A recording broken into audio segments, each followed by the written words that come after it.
ओम नमो भगवते वासुदेवाय, ओम नमो भगवते वासुदेवाय, ओम नमो भगवते वासुदेवाय। श्रीमद् भागवतम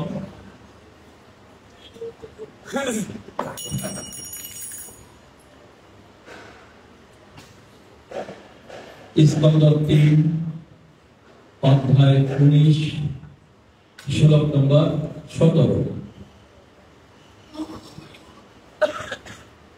अथ ऊर्धा अचिजात मायां जोगमाया ईश्वरे हरि जाम विलक्ष अजाह कांता मेनिरे अश्व उपसंजम अथ उरुथा असिजत मायां जगमाया ईश्वर हरि जाम विलक्ष प्रजाह कांता मेनिरे अश्व उपसंजमम् अथ उरुता असिजत मायां जगमाया ईश्वरे हरि जाम विलक्ष प्रजातन्ता मेनिरे अश्व उपसंगमम् अथ उरुथा असिजत मायां जगमाया ईश्वरे हरि माम विलक्ष प्रजाः कांता मेनिरे अश्व उपसंजमम्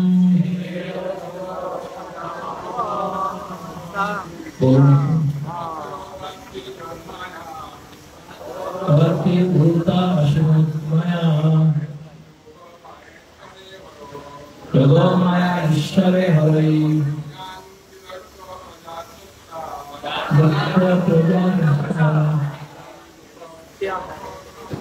मेरी अश्व को संजम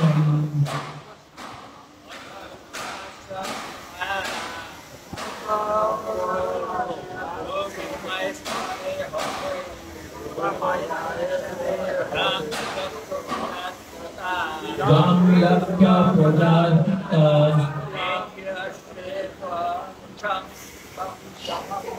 मेनिरे अश्व को संजम महाजन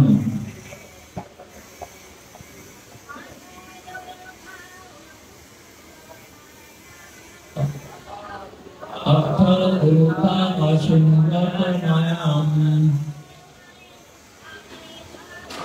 जगमाया ईश्वरे हरि नाम लक्ष प्रजातन्ता मेनिरे अश्व उपसंजमम् अथ उरुथा असिजत मायां जगमाया ईश्वरे हरि जाम विलक्ष प्रजातन्ता मेनिरे अश्व उपसंजमम्। हरे कृष्ण हरे कृष्ण। पथ तारपर उरुथा अनेक प्रकार असिजत से विस्तार करेছিলেন मायाम मायाजाल जोग माया ईश्वर जोग माया ईश्वर हरि हरि जाम जा विलक्ष दर्शन कर तो যাহা মানুষরা ক্লান্তা ভয়ভীত মেনিরে মনে করেছিল অশ্ব এই ব্রহ্মাণ্ডে উপসংযম প্রলয় অনুবাদ আমার কবরাসনা বলবেন।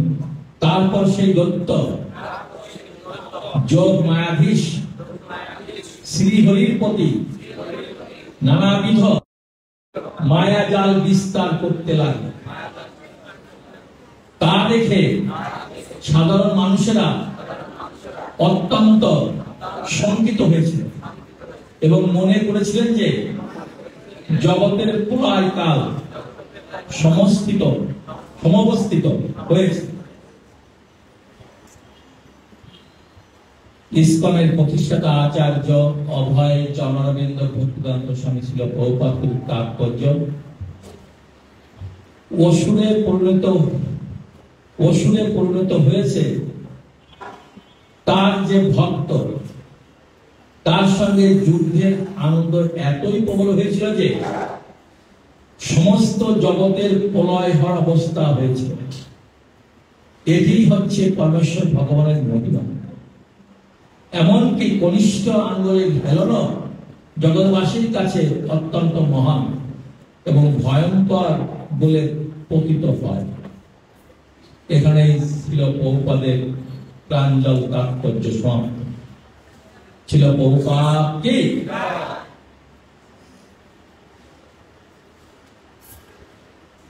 নবম বিষ্ণুপদায় কৃষ্ণ পৃষ্ঠায় ভূতলে শ্রীমতে জয় পতাকা স্বামী নীতি নমাচার্য পদায় দায়িত্ব পদায়িনী গৌত সমুদয় নগর গ্রাম নবম বিষ্ণুপদায় কৃষ্ণ পৃষ্ঠায় ভূতলে শ্রীমতে ভক্তিলান্ত স্বামী নীতি নমস্তে সরস্বতী দেবে গৌরবাণী পূজারিণী নির্বিশেষ শূন্যবাণী পাশ্চাত্য চেতা জয় শ্রীকৃষ্ণ চৈতন্য প্রভু নিত্যানন্দ শ্রী অদ্বৈত গদাধর শিবাসাদি গৌর। হরে কৃষ্ণ কৃষ্ণ কৃষ্ণ হরে হরে হরে রাম রাম রাম হরে হরে। হরে কৃষ্ণ। আমরা দুই দিন বেশি ছিল ভক্তি বিজয় ভাগবত স্বামী মহারাজের কাছ থেকে অমৃত সংগ্রহ করেছেন। কতবার? প্রত্যেক দিন তিনবার 6 বার করে আপনারা ভাগবতের অমৃত আস্বাদন করেছেন। ঠিক কিনা? কে কে ছিলেন মহারাজের ক্লাসে? অনেকেই ছিলেন। কেমন লেগেছিল? আমাদের কেমন লাগাতে হবে? জোরে হরি বল, হরি বল, হরি বল, হরি বল। আমাদের খুব ভালো লেগেছে, সবাই আনন্দ পেয়েছি। কিন্তু আজকেও মহারাজের পাঠ দেওয়ার জন্য আমরা অনুরোধ করেছিলাম। তা মহারাজ বললেন যে আমি আজকে দেব না। আমাদের ভানুমাধব, জগৎগুরু প্রভু, ঈশ্বর প্রভু তা অনুরোধ করেছিলেন মহারাজকে আজকে ক্লাস দেওয়ার জন্য। আমি 3 দিন ধরে দিচ্ছি, আজকে আমি দেব না, আজকে চালচন্দ্র প্রভু দেব। তা আসলে আমি ভাবলাম যে এতদিন প্রায় 3 দিন ধরে মহারাজের কাছ থেকে অমৃত শ্রবণ করেছেন, আর আমি তো আপনাদের জল হতে পারবো, কেমন লাগবে, তাই আমি চিন্তা করছি। অমৃত খাওয়ার পরে জল ভালো লাগবে, অমৃতই ভালো লাগে। তারপর অমৃত তো পেয়েছেন, নামামৃত প্রেমামৃত সবই পেয়েছেন। যেমন ধরুন আমরা দেখতে পাই শিব ঠাকুর যখন ভগবান মানে এই মন্দার পর্বতকে পিঠে ধারণ করে সেই সমুদ্র মন্থনের অসুর এবং দেবতারা সমুদ্রে মন্থন করেছিল, তখন যে অমৃত ওঠার আগে উঠেছিল বিষ। তা বিষ ভক্ষণ করার জন্য শিব ঠাকুরকে আহ্বান করা হয়েছে। শিব ঠাকুর সেই বিষ গ্রহণ করার পরে এক মুহূর্ত বেঁচে গেল। শিব ঠাকুর সেই বিষ গ্রহণ করে চলে, আর অসুররা আর দেবতারা বুঝেছিল এর জন্য অমৃত পাওয়ার আসবে। শিব ঠাকুর বসে থাকেন, চলে গেছে। কেন শিব ঠাকুর বসে থাকেননি? কারণ শিব ঠাকুর অমৃত থেকেও এর থেকে ভালো কিছু পেয়েছে, তাই না? এর থেকে ভালো কিছু পেয়েছে, এর জন্য অমৃত জন্য শিব ঠাকুর কি পেয়েছেন? নামামৃত প্রেমামৃত পেয়েছেন। এই জন্য শিব ঠাকুর বসে থাকেন, শিব ঠাকুর চলে গেছে। যাক, এখন আমরা সেই নামামৃত প্রেমামৃত যত অমৃত সব এই 3 দিন ধরে গ্রহণ করেছি। এখন আজকে আমার আলোচনা আপনার কাছে কেমন লাগবে তাই ভাবছি, আমি কি বলবো তাই ভাবছি। যাই হোক, এই শ্লোকের পরিপ্রেক্ষিতে আমি কিছু নির্দেশনা দিতে চাই।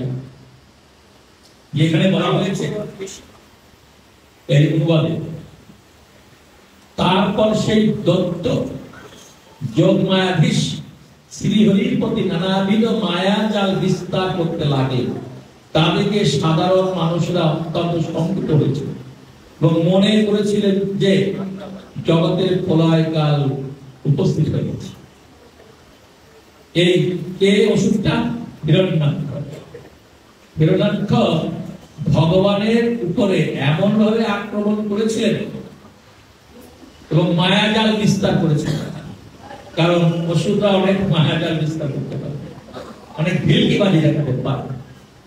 তাতে সাধারণ লোকেরা মনে করবে হ্যাঁ এইবার মনে পৃথিবী ধ্বংস হয়ে গেল, কিন্তু সাধারণ লোকরা বুঝতে পারে না, অসুররাও বুঝতে পারে না যে ভগবানের কি, আর যার সঙ্গে লড়ছে তার কত ক্ষমতা আছে, সে ক্ষমতার পরিমাপ করার ক্ষমতাও থাকবে, এই জন্য বুঝতে পারে। তা এমন অবস্থা হয়েছিল যে পাহাড়গুলো, মানে পাহাড়ের পাথরগুলো খসে পড়ছে। তারপরে সেই রাক্ষসরাও আক্রমণ করেছিল, আর ভগবান তার সুদর্শন চক্র সে রাক্ষসকে হত্যা করেছিল এবং তার পুঁজ রক্ত কেশ সব পড়তে শুরু করেছিল এই আকাশ থেকে। কিন্তু এর ওই হিরণ্যাক্ষ বুঝতে পারে, হিরণ্যাক্ষ ভাবছে আমি যুদ্ধ করছি। এইভাবে হিরণ্যাক্ষ অনেক মায়াজাল, মানে অসুররা অনেক ভিলকিবাজি দেখাতে পারে, সেইগুলো দেখা শুরু করেছিল। আর সাধারণ মানুষ মনে করেছিল এইবার বুঝে পৃথিবী ধ্বংস হয়ে যাবে। তারপর বুঝতে পারেনি ভগবানের ইচ্ছা। অনেকের ইচ্ছা অনেক রকম থাকে। ওষুধের ইচ্ছা থাকে সে ভগবানকে মেরে দেবে, এবং সাধারণ লোকে মনে করে যে এই গেল। কিন্তু আসলে একটা কথা আছে, সবসময় সুবক মহারাজ বলে থাকে, দেখো তোমার কি ইচ্ছা, আমার কি ইচ্ছা, আর কার কি ইচ্ছা আছে সেটা পূর্ণ হবে না, সেটা কখনো পূর্ণ হবে না। ভগবানের ইচ্ছাই পূর্ণ হবে, ভগবান যে ইচ্ছা করবে ওই ইচ্ছাই পূর্ণ হবে। আমার তোমার যতই প্ল্যান করি কিছুই হবে। সেই জন্য আমরা যতই ভাবি না কিছু আমি এটা করবো, একটা করবো, সেটা করবো, কিন্তু ভগবানের ইচ্ছাই প্রতিফলিত হবে। যেমন এখানে ভগবান এই হিরণ্যাক্ষের সঙ্গে খেলা করছে। মনে হচ্ছে যে অন্যরা মনে করছে যে মানে ভগবান কি হেরে যাবে কিনা, এমনকি দেবতারাও ভয় পাচ্ছে, সাধারণ লোকগুলো ভয় পাচ্ছে। তা আর ভগবানের কাছে মনে হচ্ছে এটা একটা তুচ্ছ। ভগবান তো একটা অঙ্গলি খেলন করলেই ও অসুখ ধ্বংস হয়ে যায়, তাহলে এখন এত কিছু করা লাগবে। ভগবান আমাদেরকে আনন্দ দান করার জন্য এটা করছে। আমরা যেমন অভিনয় করি না, নাটকে অভিনয় করে মনে হচ্ছে এরকম নাটক যারা দেখে তারা এমন ভাব মাঝে মাঝে হয়ে যায় যে তারা মনে করে যে এই বুঝি শেষ হয়ে গেল, এই বুঝি ওর ধ্বংস হয়ে গেল, কিন্তু একটু বলে কিছু হয়। যাই হোক, এইরকম ভগবানও ভক্তকে অসুরদের সঙ্গে এরকম খেলা করে। যেমন যখন কালীয় দমন করেছিল ভগবান, কালীয় নাগের মাথা মানে যখন এই লেগে কালীয় দহে যখন কেলিকদমের গাছ থেকে ভগবান ঝাঁপ দিয়েছিল, আর তখন নাগরাজ এত রাগান্বিত হয়েছিল আমার ঘুমকে নষ্ট করেছে, তাকে আমি ছাড়বো। তখন ভগবানকে সেই কালীয় নাগ তার লেজ দিয়ে বেষ্টন করেছে, এবং কালীয় নাগকে বেষ্টন করছে না, ফসল দিচ্ছে, মানে পেশন দিচ্ছে। আর ভগবান বলছে আমার ভালোই লাগছে, আর একটু দাও, আর একটু দাও, আর একটু দাও, আর একটু দাও। মানে ভগবান আনন্দ পাচ্ছে। আর এবার সব চেষ্টা শেষ হয়ে গেছে, এখন ভগবান তো বলছে আরো পেশন দাও, আরো পেশন দাও। পেশন দিতে ভগবান বলছে আর পেশন দিতে পারছে, কারণ এখন নিজের শরীরে নিজে ঘর্ষণ লাগছে। কারণ ভগবানের শরীরটা তো মাখনের মতো, মাখন যখন ধরলে বেরিয়ে যায় দুই পাশ দিয়ে ভিতর থাকে, তা ভগবানের শরীরটা তো ওইরকম। আর কালী হনা এত পেশন দিচ্ছে, আর তারপর তার নিজের শরীরে নিজেই ঘর্ষণ লাগছে, ভগবানের কিছু লাগছে। তাই এইবার ভগবান বলছেন তোমার কাজ শেষ, এবার আমি আমার কাজ করি। তখন ভগবান এমন ভাবে বিস্তার করছে, এখন কালীয় নাগের মানে শরীরের সমস্ত রক মানে ছিঁড়ে যাচ্ছে এবং রক্ত বেরিয়ে যাচ্ছে, আর কালীয় নাগ ছেড়ে দিয়েছে। কালীয় নাগ প্রথমে ভাবছিল পেছন দিয়ে আমি ভগবানকে মেরে দিই, কিন্তু ভগবান তার সঙ্গে খেলা করছে, এবং এটা অনেককেই আনন্দ, অনেকের কিন্তু ভয়ের কারণ ছিল। ভগবানের মা যশোদা, তারপরে নন্দ মহারাজ, তারপরে সমস্ত আত্মীয় সমস্ত গোপীরা গোপকরা সব ভয় পাচ্ছিল,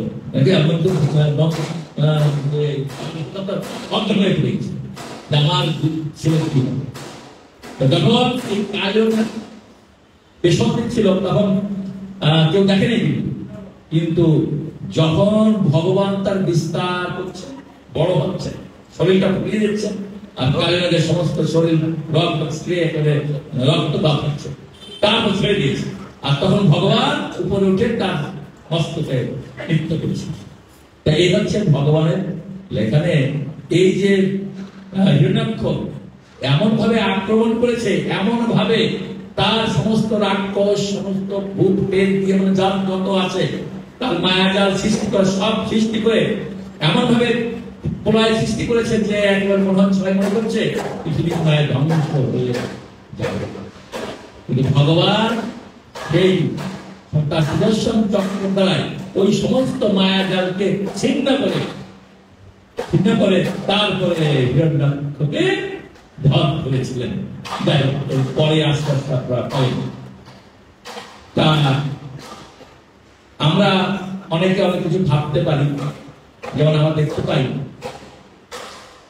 যে এখানে এই অধ্যায়ে এই দুর্বাসা মুনির একটা উদাহরণ দিয়েছেন। দুর্বাসা মুনি অম্বরীশ মহারাজকে আক্রমণ করেছেন। অম্বরীশ মহারাজের কোনো দোষ ছিল না, কোনো দোষ ছিল না। আর যে সিদ্ধান্তটা নিয়েছিল সেই সিদ্ধান্তটাও সবার কাছে বুদ্ধি পরামর্শ করে দিয়েছে, পালনের সিদ্ধান্ত সবার কাছে। ওখানে মুনি ঋষিরা অনেক ব্যক্তিগত ছিল, তাদের কাছে বলেছিলেন আমি কি করতে পারি। তো তারা মুনি ঋষিরা যে সিদ্ধান্ত দিয়েছিলেন সেই সিদ্ধান্ত নিয়ে কাজ করছে। এতে অম্বরীশ মহারাজের কোনো দোষ ছিল না, কোনো দোষ ছিল না। কিন্তু দুর্বাসা মুনি রেখে সেই অম্বরীশ মহারাজকে মারার জন্য অসুর সৃষ্টি করেছিল। আর ভগবান তার ভক্তকে রক্ষা করার জন্য সুদর্শন চক্র পাঠিয়ে দিয়েছে। ভক্তকে তো ভগবানের কাছে প্রার্থনা করতে হয়, ভগবান তুমি রক্ষা করো। কারণ ভক্ত যদি ভগবানের কাছে প্রার্থনা নাও করে, তার ভক্তকে ভগবান তার ভক্তকে রক্ষা অবশ্যই করে, অবশ্যই রক্ষিবে কৃষ্ণ, এই বিশ্বাস রাখতে হবে অবশ্যই। তো অম্বরীশ মহারাজ কিন্তু ভগবানের কাছে প্রার্থনা করেননি, আর ওনাকে যে আক্রমণ করছে যে অসুর, তা দেখেও ভয়ে পালিয়ে যান। কেন পালিয়ে যাননি? উনি বলছে আমার ভাগ্যে যা আছে হবে, আমার কপালে যা আছে হবে। ভগবান যদি চায় এই অসুর দিয়ে আমাকে মারবে, ভগবান যদি চায় তাই হবে, আমার কি করার আছে? আমি কি দৌড়িয়ে অসুর কাছ থেকে বিস্তার লাভ করতে পারবো? এই জন্য উনি নির্ভীক। কারণ নির্ভীক কেন? উনি সম্পূর্ণরূপে ভগবানের চরণে আত্মসমর্পণ করেন। আমরা নির্ভীক থাকতে পারি না কেন? ভগবানের চরণে আমরা সম্পূর্ণরূপে আত্মসমর্পণ করি। এই জন্য আমাদের ভয়, এই জন্য আমাদের একটু আক্রমণ করলে আমরা দৌড়িয়ে পারি, কিন্তু আমরা একা থাকি না, কারণ ভয় পাই। কারণ হচ্ছে আমরা ভগবানের চরণে সম্পূর্ণরূপে আত্মসমর্পণ করতে পারি। আমরা দেখাচ্ছি আমরা ভগবানের চরণে আত্মসমর্পণ করেছি, কিন্তু আসলে উপরে ফিটফাট ভিতরে সদরঘাট, এটা কথা আছে আমাদের ঢাকাতে, উপরে ফিটফাট ভিতরে সদরঘাট। তা আমাদের অবস্থা তাই, আমরা উপরে অনেক কিছু দেখাচ্ছি, কিন্তু ভিতরে আমাদের কি হচ্ছে আমরা তো বুঝতে পারছি না। যাই হোক, তাই জন্যে যারা ভগবানের শুদ্ধ ভক্ত, তারা এই কারণ কিছু ভয় তাদের থাকে। যেমন অম্বরীশ মহারাজকে দেখলাম, হরিদাস ঠাকুরকে দেখলাম। হরিদাস ঠাকুরকে বাইরে বাজারে বেত্রাঘাত করছে, হরিদাস ঠাকুর তো পালিয়ে যাননি, আর হরিদাস ঠাকুর হরিনামা ছাড়েন। তা আমাদের যদি কেউ বলে তুই যদি হরিনাম বন্ধ না করিস তোকে মেরে ফেলো, আমরা হরিনাম বন্ধ করে আমরা আমরা কারণ আমরা ভগবানের জন্য সম্পূর্ণরূপে আত্মসমর্পণ করতে পারি। আর যদি আমাদের মরণ এরকম থাকে, তাহলে আমাদের করার কিছু ওইভাবেই মরতে হবে, ওই শত্রুর আক্রমণে মরতে হবে। তো থাকে ওইরকম কর্ম করে তো ওটাই হবে। তাই এর জন্য ভয় পেয়ে, মৃত্যু জন্য ভয় পেতে লাভ নেই। আমাদের যদি এরকম মৃত্যু হয়, আমরা কি অবস্থা, যদি থাকতাম ওখানে, কিন্তু ভগবান কৃপা করে বাঁচিয়েছে, এটা আমরা বলে থাকি। কিন্তু ভগবান যদি মারার ইচ্ছা থাকতো, তাহলে আমি কি দৌড়িয়ে পড়াতে পারতাম, ওখানে পড়ে মরে যেতাম। ভগবানের ইচ্ছায় আমরা আর সবকিছু ভালো, কিন্তু আমরা তো সম্পূর্ণরূপে ভগবানের চরণে আত্মসমর্পণ করতে পারি না। এই জন্য আমাদের অনেক ভয় থাকে, এটা আমাদের কারণ। এই জন্যই দেখা যায় যে আমাদের এই ভগবানের চরণে যদি আমরা আত্মসমর্পণ না করতে পারি, তাহলে আমাদের সমস্ত ভয় ভীতি কোনো কিছু আমাদের আসবে। এখন তা আজকে চন্দন যাত্রার মনে হয় তৃতীয় দিন, তাই না? তা এই চন্দন যাত্রা কে করেছিলেন? মাধবেন্দ্র পুরীপাদ। আর এই যে মাধবেন্দ্র পুরীপাদ যে চন্দন যাত্রা শুরু করেছিলেন, কে বর্ণনা করেছিলেন? কার কাছে বর্ণনা করেছিলেন? শ্রীমন্ত চৈতন্য মহাপ্রভু, নিত্যানন্দ প্রভু, জগন্নাথ পণ্ডিত, বক্রেশ্বর পণ্ডিত, তারপর আরো অনেকের সঙ্গে ভ্রমণ করছিলেন। তখন শ্রীমন্ত চৈতন্য মহাপ্রভু এই বর্ণনা দিয়েছিলেন যে মাধবেন্দ্র পুরীপাদ যখন বৃন্দাবনে আসলে উনি একটা বৃক্ষের নিচে বসে হরিনাম করছেন। উনি তো শুধু হরিনাম করতেন, আর উনি কোনো ভিক্ষা করতেন না, যে ভিক্ষা করে ভগবানকে ভোগ, ভিক্ষা করে যা পাবে ওটা রান্না করে ভগবানকে ভোগ লাগাবে, তারপরে প্রসাদ পাবে, উনি তা করতেন। উনি বসে থাকতেন হরিনাম করতেন, যদি কেউ ইচ্ছা করে কিছু দিয়ে যেত তাহলে উনি খেতেন, না হলে উনি খেতেন। উনি হরিনাম নামামৃত হরিনামৃত পাঠ করতেন, উনি আর কি খেতেন, যদি করতে খেতেন। তো বৃক্ষ নিচে বসে আছে, এমন সময় একজন গোপ বালক আসছে, এসে বলছেন মাধবানন্দ পুরীপাদকে বলছেন, এই আমি শুনলাম তুমি না খেয়ে আছো, আমার এই রাজ্যে আমার এই এলাকায় কেউ না খেয়ে থাকে, যে না খেয়ে থাকে আমি তাকে খাবার করবো, আমার কাজ হচ্ছে এটা, আমি এই গোপ বালক এখানকার বালক, তা আমি আমার কাজ হচ্ছে যে অনাহারে থাকে তাদেরকে আমি খাবার প্রদান করি। ভগবান তো এটাই করে না, ভগবান তো আমাদের সবাইকেই স্বপ্ন দিচ্ছে। তা বলছে আমি যে না খেয়ে আছি তোমাকে কে বলবো, তুমি কি করে জানলে যে আমি না খেয়ে আছি? আমি তো কাউকে বলিনি আমার ক্ষুধা লেগেছে না খেয়ে আছি, তুমি তো কাউকে বলিনি। না না, এখান থেকে এই এলাকার গোপীরা জল দিতে আসছিল এই কুণ্ডে, ওটা মনে হয় কি কুণ্ড বলা হয়, রাধা গোবিন্দ কুণ্ড, গোবিন্দ কুণ্ডের জল দিতে আসছিল। সেই গোবিন্দ কুণ্ডের কথা বলছিলেন যে এখানে একটা সাধু আছে না খেয়ে আছে, তাই আমি শুনে তোমার জন্য একটু দুধ দিয়ে আসি, দুধ তুমি এখনই কর, দেখো আমার অনেক কাজ আছে, আমার অনেক গোদহন করতে হবে, আমার এই জন্য ফোকাস থাকতে পারছি না, তুমি দুধটা খাও, হাড়িটা দেখে হবে আমি পরে শুনি। তখন কি করলেন, চলে গেলেন গোপালক, আর মাধবানন্দ পুরীপাদ দুধটা খেয়ে তার এত ভালো লাগলো যে এত সুস্বাদু দুধ আমি জীবনেও সুস্বাদু তো হতেই হবে, ভগবান নিজে এসে দুধ দিয়েছেন, এই দুধটা সুস্বাদু হতেই হবে, অমৃত দুধ না, ওটাতে অমৃত। একবার বীরবলকে বলেছিলেন, আকবর সম্রাট আকবর, বলতো বীরবল কোন পশুর দুগ্ধ সবচাইতে উৎকৃষ্ট?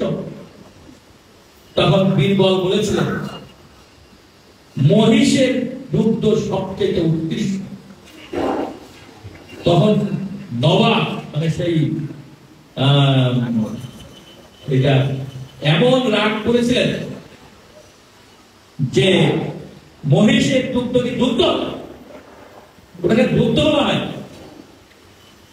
কারণ ওটা খেলে লোকের জীবাণু বুদ্ধি হয়, এটা উৎকৃষ্ট দুগ্ধ নয়।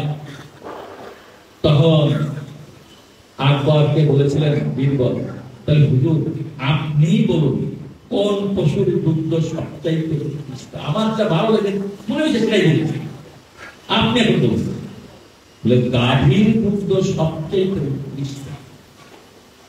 তা এখন বীরবল বলছিলেন হুজুর গাভীর দুগ্ধ দুগ্ধ নয়, হচ্ছে অমৃত। গাভী পশু নয়, গাভীকে আমরা পশু বলি না, তাই জন্যে আপনি বলছেন না কোন পশুর দুগ্ধ, এই জন্য আমি মহিষের দুগ্ধ বলি। আর গাভীর দুগ্ধ হচ্ছে, গাভীকে আমরা পশু বলি না, গাভীকে আমরা মায়ের মতো দেখি, তাই না, গোমাতা, এই জন্য আমরা গাভীকে গোমাতা বলি। এবং তার দুগ্ধ এটা পশুর দুগ্ধ বলা যাবে না, এটা হচ্ছে অমৃত। আর সেটা যদি ভগবানের হাত দিয়ে আসে, ভগবান নিজে দহন করে নিয়ে আসে, তাহলে সেটা কি অমৃত হবে? আর সেইটাই পেয়েছেন মাধবেন্দ্র পুরীপাদ। মাধবেন্দ্র পুরীপাদের কি সৌভাগ্য যে ভগবান নিজে এসে তার ভক্তকে দুগ্ধ পান করেছে। তাই মাধবেন্দ্র পুরীপাদ কত বড় ভগবানের ভক্ত আপনারা চিন্তা করুন। এখন সেই দুগ্ধ খেয়ে এত আনন্দিত হয়েছেন, আর তারপর পাত্রটা ধুয়ে রেখে দিয়েছেন এবং অপেক্ষা করছেন পাত্রটা নিয়ে যাবে, কিন্তু পাত্রটা নিতে হবে। রামকে স্বপ্নে দেখিয়েছেন, এই মাধবেন্দ্র আমি তোকে দুগ্ধ দিয়ে আসি, আমি এই কুণ্ডে এই যে গোবর্ধন পর্বতে আমি ভিতরে আছি, আমাকে আমার সেবায়িতরা এখানে ফেলে রেখে গেছে, আমি রোদে বৃষ্টিতে খুব কষ্ট পাচ্ছি, আমি না খেয়ে আছি, তুই আমাকে এই আজ রাত সকালে উঠে এই এলাকার লোকজন নিয়ে আমাকে এই এই কুঞ্জ থেকে আমাকে বের করে আমাকে স্নান করাবি। আমি অনেকদিন স্নান করি না, স্নান করাবি এবং আমাকে আমাকে উচ্চাসনে বসিয়ে সেখানে মন্দির তৈরি করবি এবং আমি আমাকে তুই এলাকার লোকজন নিয়ে তুই আমাকে বের করে। মাধবেন্দ্র পুরীপাদ সকালে উঠে স্নান করে ওনার কার্যক্রম শেষ করে উনি এই এলাকাবাসীকে ডাকছেন, এলাকাবাসীরা সব আসছে, এসে সবাইকে বলছেন যেখানে গোপাল আছে, গোপালকে খোঁজ করে বের করতে। তখন সবাই শাবল দা যত পরিষ্কার করার জিনিসপত্র নিয়ে এসে খোঁজ করতে সেই কুঞ্জ থেকে গোপালকে বের করলেন এবং পাথরের সিংহাসনে বসিয়ে গোপালকে এই গোবিন্দ কুণ্ডের জল দিয়ে স্নান করালেন, শতপাত্র দিয়ে স্নান করলেন। তারপরে গোপালের ভোগ লাগালেন, ভোগ লাগিয়ে গোপালকে সেই ভোগ দিলেন এবং সেই প্রসাদ গোপাল যখন খেলো তখন মনে হচ্ছে সব খেয়ে গেছে, আবার যখন স্পর্শ করেছে আবার সব পূর্ণ হয়ে গেছে। তারপরে সেই প্রসাদ এলাকাবাসীরা সবাই প্রসাদ পেল এবং ওখানে গোপালকে দুধ দিয়ে তারপরে স্নান করানো হলো। এই জন্য দুধের জন্য গাভী লাগে, এলাকার লোকরা গাভী দান করলো, সেই গোপালের হাজার হাজার না লক্ষ লক্ষ গাভী হইল। তারপরে পরে এটাই হচ্ছে অন্নকূট, এটা মাধবেন্দ্র পুরীপাদের এটা অন্নকূট। আর আগের অন্নকূট সেই ইন্দ্র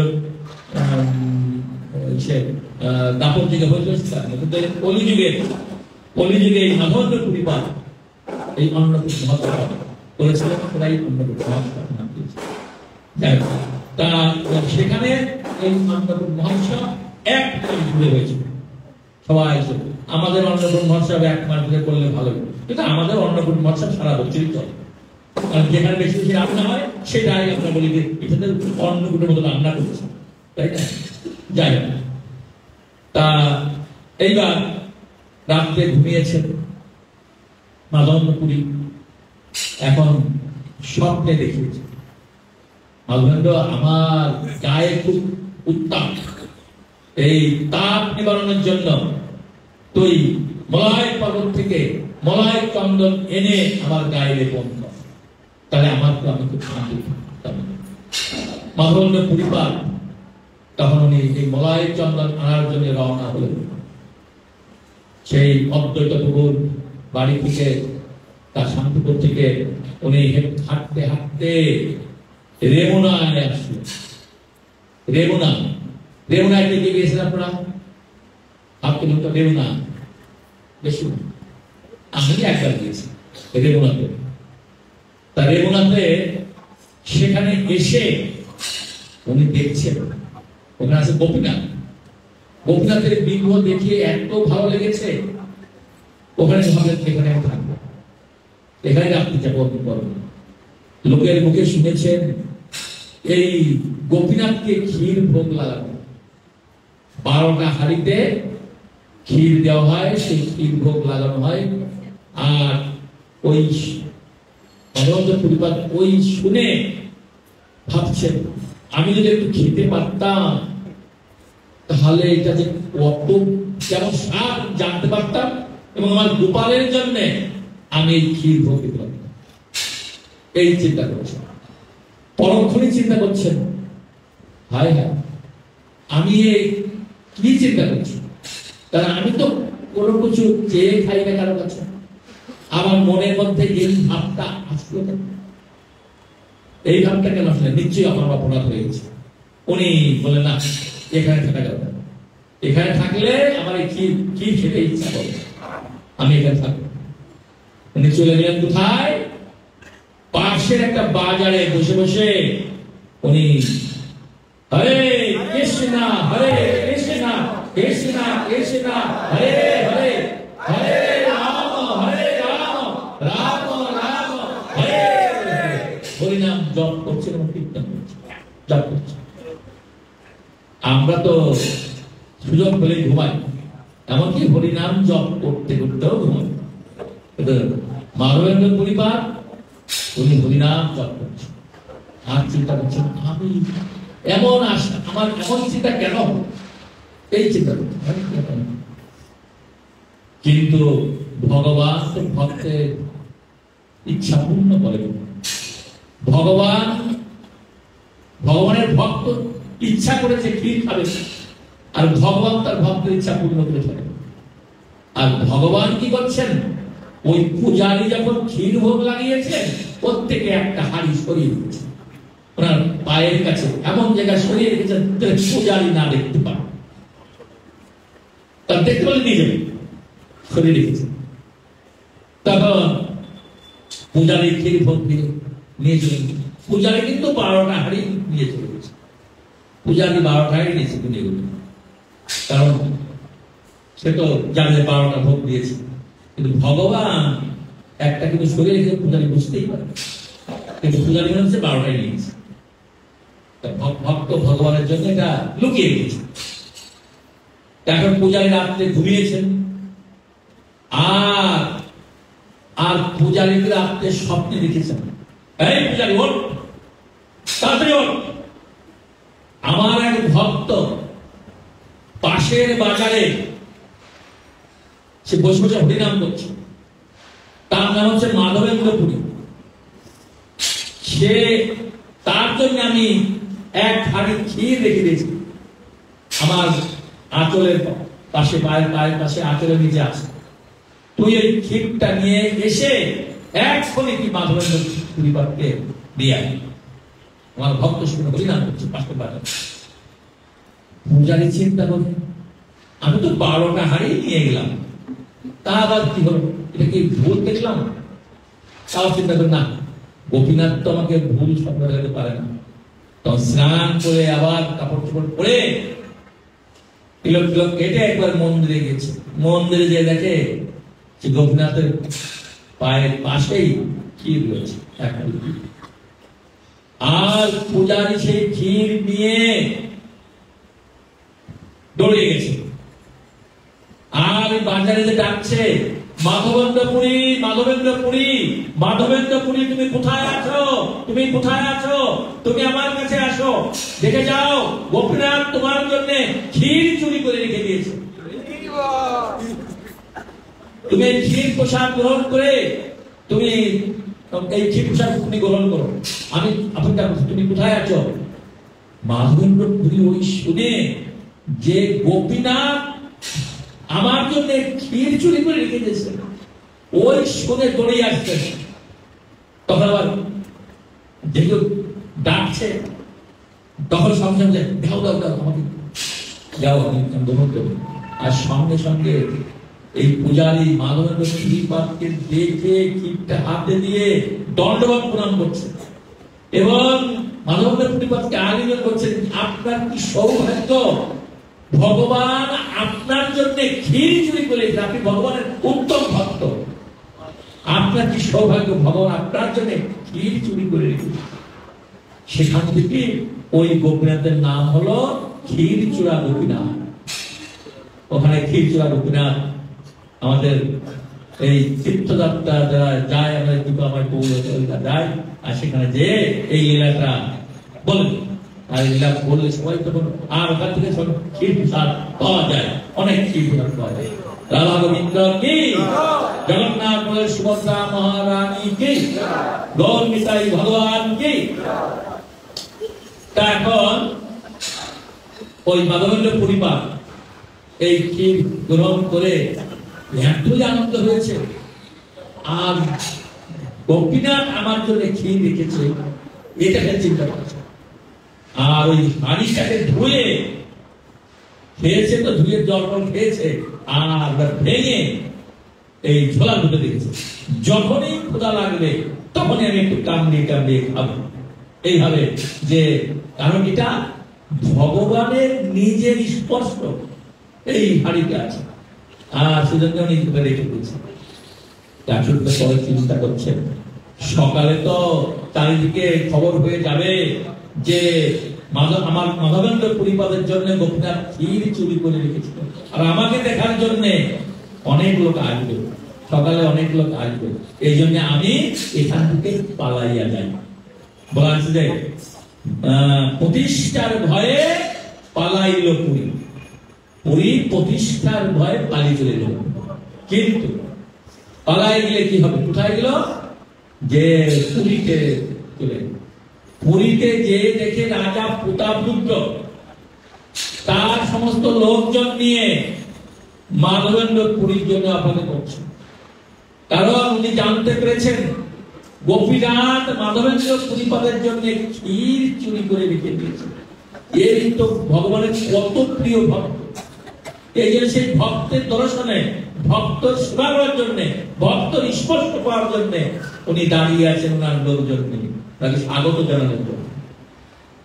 আর ওখানে যে দেখেন যখন গিয়েছেন তখন সবাই বলছে এই হচ্ছে সেই মাধবেন্দ্র পরিবার, এই ইনার জন্য ভগবান গোপীনাথ ক্ষীর চুরি করে রেখে দিয়েছিল।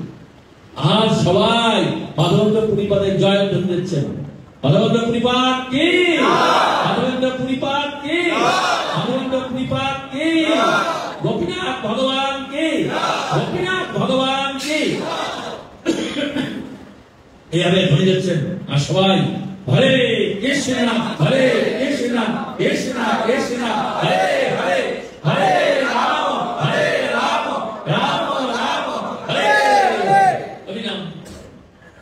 আর মাধবেন্দ্র পরিবার চিন্তা করছেন এ জানলো কি করে, জানলো কি করে? কারণ ভক্তের এই মানে প্রশংসা তো ভগবান করেন, ভগবানই সবাইকে জানিয়ে দিয়েছেন, ভগবানই সবাইকে জানিয়ে দিয়েছেন। আর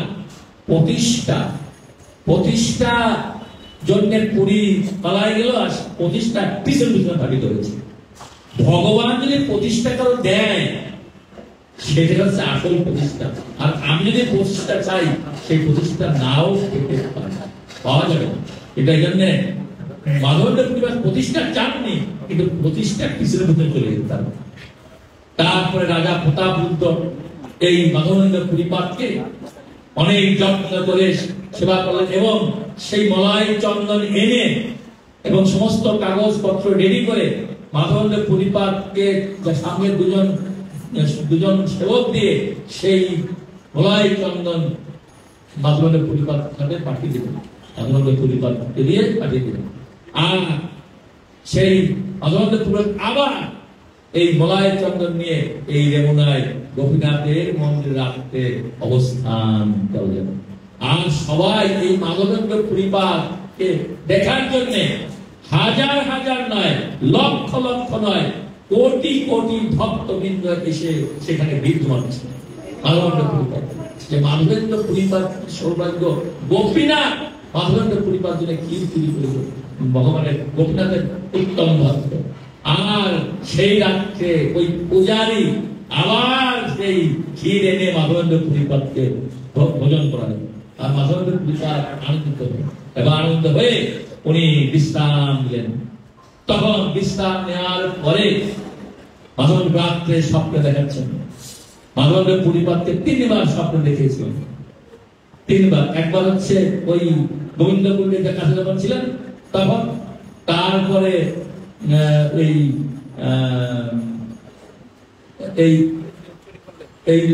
এখন যে এখানে আসছেন চন্দন নিয়ে, তখন উনি স্বপ্ন দেখলেন। স্বপ্ন দেখে বললেন যে তোকে চন্দন নিয়ে এই বৃন্দাবনে আসতে হবে, এই গোবিন্দকুণ্ডে আসতে হবে না, এখানে আসতে হবে না।